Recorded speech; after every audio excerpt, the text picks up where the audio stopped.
May maliit at may malaking pangarap. Alam mo ba na karamihan sa atin ay mayroong pangarap? Pero madalas, para bang napakahirap itong abutin. Tapusin mo ang video na to para malaman mo na dapat may dalawa kang pangarap bago mo ito matupad. Ako si Billy Sioson, isang entrepreneur at patuloy na nagsusumikap para maabot ang aking mga pangarap. Karamihan sa atin ay mayroong pangarap. Pangarap na magkaroon ng magandang buhay at mabigyan ng magandang kinabukasan ang kanilang mga anak. At isa na rin ako doon. Nung bata pa ako, gusto ko nang yumaman. Pero dahil hindi ko alam kung paano ito makakamit, patuloy lang ako nangarap. Hanggang sa magkaroon na ako ng pamilya at kailangan ko na magtrabaho. At nag-apply ako sa isang shipping agency.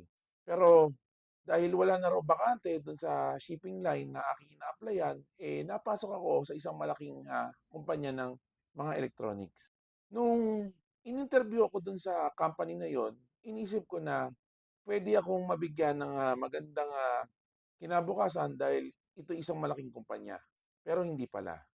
Hanggang sa naisipan kong mag-abroad, pumunta ng Korea, pero hindi rin ako nakarating doon at bumagsak ako sa Dubai. Nung nasa Dubai ako, kung ano yung company na pinasukan ko rito sa Pilipinas, doon din ako natanggap. So, pares ng trabaho. Dahil gusto ko nga yumaman, iniisip ko na pag pinagbutihan ko, maaring ma-promote ako at mabigyan ng magandang sweldo. Na-promote naman ako after ng ilang taon at nabigyan din ng magandang sweldo pero hindi siya sumapat. Hanggang sa inabot na nga ako ng 13 taon sa pagtatrabaho ko sa United Arab Emirates. Noong 2018, nagdesisyon ako na umuwi ng Pilipinas para magnegosyo. Dahil alam ko na sa sarili ko na kahit magtrabaho ko ng magtrabaho doon, hindi gaganda ang buhay namin. 2018, nagsimula akong magnegosyo at ito nga ang bakery ang aming nasimulan.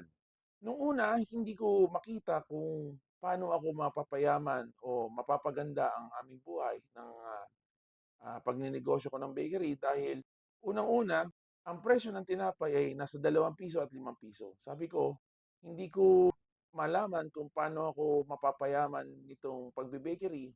Pero dahil napagdesisyonan ko na kahit anong mangyari, tatapusin ko yung negosyong akin na simulan, patuloy lang ako ng negosyo. Hanggang sa inabot nga ako ng mag-aanim na taon, nagkaroon na rin ako ng napasama na rin tayo sa mga mentor at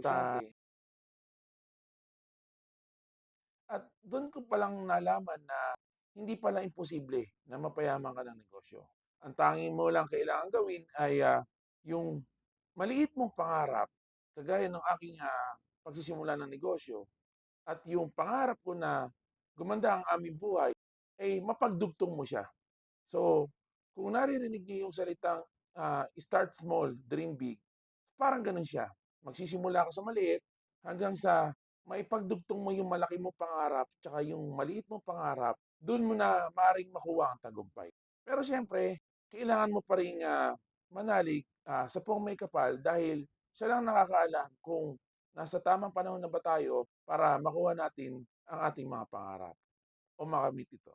Kaya naman naniniwala ako na sa pangarap nag-uumpisa ang katuparan ng masaganang buhay kapag ito iyong pinagtrabahuhan. Bakit ko ba ito ginagawa?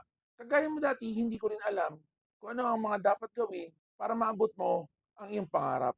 Kaya ibinabahagi ko sa inyo ang aking karanasan kung paano maipagdugtong ang iyong maliit na pangarap at ang iyong malaking pangarap para mas mabilis natin ito makamit. Ang kalaban kasi natin dito ay yung kawalan ng pangarap o di naman kaya ay kulang ang ating pangarap para makamit natin ito.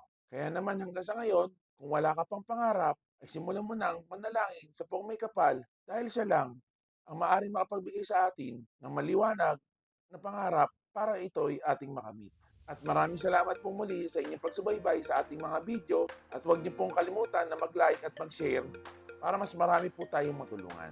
At lagi ninyong tatandaan na sabi sa Colossus 3:23, anuman ang inyong ginagawa, gawin ninyo ito ng buong puso na parang sa Diyos kayo'y naglilingkod at hindi sa tao. At muli, ako si Billy Sioson, nakasama ninyo sa pagbabago ng mundo. Maraming salamat po.